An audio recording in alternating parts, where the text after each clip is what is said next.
ஒரு விறுவிறுப்பான வரலாற்று பின்னணியில் புத்திசாலித்தனமாக ஒரு இக்கட்டான சூழ்நிலையிலிருந்து தப்பிக்கும் சர்வைவல் எஸ்கேப் ஸ்டைல் கதையை இப்போது பார்ப்போம். மாமல்லபுரத்தின் ரகசிய சுரங்கம். காலம் கி.பி. 7ஆம் நூற்றாண்டு, பல்லவர் காலம். இடம் மாமல்லபுரம். கடல் தழுவிய சிற்பக்கூடம். இளமாறன் சிற்ப கலையில் அசாத்திய திறமை படைத்த ஒரு இளம் சிற்பி. மாமல்லபுரத்தின் புகழ்பெற்ற கடற்கரை கோவிலில் நரசிம்மவர்ம பல்லவ மாமன்னருக்காக ஒரு ரகசிய நிலவரையை வடிவமைக்கும் பொறுப்பு அவனிடம் ஒப்படைக்கப்பட்டிருந்தது. அந்த நிலவரையின் நோக்கம் பல்லவ பேரரசின் மிக முக்கியமான போர் வரைபடங்களையும் அபூர்வ நவரத்தினங்களையும் ஆபத்து காலத்தில் ஒளித்து வைப்பது. இருப்பினும் பேரரசின் எதிரிகளான சாளுக்கியர்களின் ஒற்றன் ஒருவன் பல்லவ படைக்குள் ஊடுருவியிருந்தான். அவனது பெயர் பைரவன். பல்லவ நாட்டின் ரகசிய வரைபடத்தை திருடினால் பல்லவ பேரரசை எளிதில் வீழ்த்திவிடலாம் என்பது அவனது திட்டம். சதிவலை. ஒரு நள்ளிரவு, இளமாறன் நிலவரையின் இறுதி பணிகளை சரிபார்த்து கொண்டிருந்த போது பைரவன் தனது ஆட்களுடன் அங்கே அதிரடியாக நுழைந்தான். இளமாறா, இந்த நிலவரையின் கதவை திறக்கும் ரகசிய சாவி உன்னிடம் மட்டும்தான் இருக்கிறது என்று தெரியும்.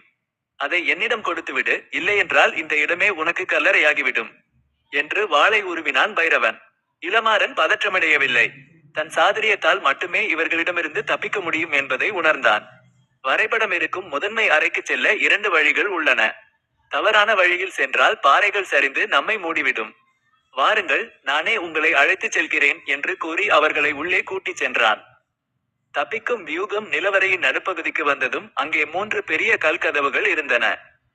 ஒவ்வொன்றிலும் ஒரு மிருகத்தின் முகம் செதுக்கப்பட்டிருந்தது. சிங்கம், யானை மற்றும் யாழி, ஒரு கற்பனை மிருகம். பைரவன் மிரட்டினான், இதில் எந்த கதவு உண்மையான வழி?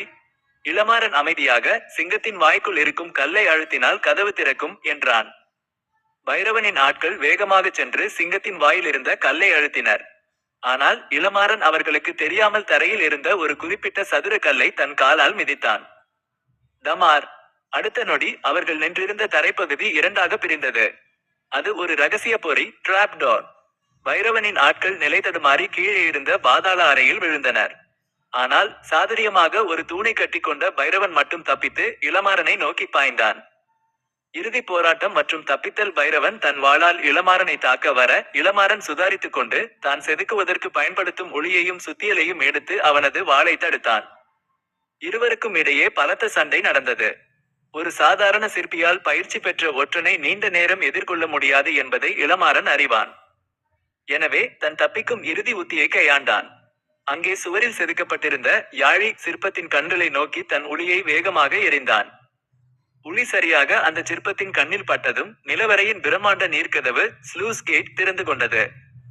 கடலுக்கு அடியில் அமைக்கப்பட்டிருந்த அந்த ரகசிய சுரங்கத்திற்குள் கடல் நீர் அதிவேகமாக பாய்ந்து வரத் தொடங்கியது. இனி இந்த வரைபடமும் உனக்கு கிடைக்காது, நீயும் தப்ப முடியாது என்று கத்தியவாறே இளமாறன் தனக்காக மட்டுமே வடிவமைத்திருந்த ஒரு சிறிய குறுகிய காற்றோட்ட குழாய்க்குள் வெண்ட் புகுந்து மேல் நோக்கி ஏறினான். நீர் வேகமாக நிரம்ப பைரவன் அந்த வெள்ளத்தில் சிக்கி தவித்தான். இளமாறன் அந்த ரகசிய குழாயின் வழியே தப்பித்து கடற்கரை கோவிலின் வெளிப்பகுதியில் இருந்த ஒரு பாறையின் பின்னால் வந்து சேர்ந்தான். அப்போதுதான் அவனுக்கு மூச்சு வந்தது. முடிவு. மறுநாள் காலை மாமன்னர் நரசிம்மவர்ம பல்லவரிடம் இளமாறன் நடந்தவற்றை கூறினான். எதிரி நாட்டு ஒற்றனை பிடித்து பேரரசின் ரகசியத்தை காத்த அவனது புத்திசாலித்தனத்தை பாராட்டி மன்னர் அவனுக்கு தலைமைச் சிற்பி பட்டமும் பொற்காசுகளும் வழங்கி கௌரவித்தார். மாமல்லபுரத்து கடல் அலைகள் இன்றும் அந்த சிற்பியின் வீரத்தையும் சாதுரியத்தையும் ரகசியமாக பேசிக் கொண்டிருப்பது போல அலைமோதி ஆர்ப்பரிக்கின்றன. இந்த கதையின் தொடர்ச்சியை, அடுத்த பாகத்தை கேட்க விரும்புகிறீர்களா?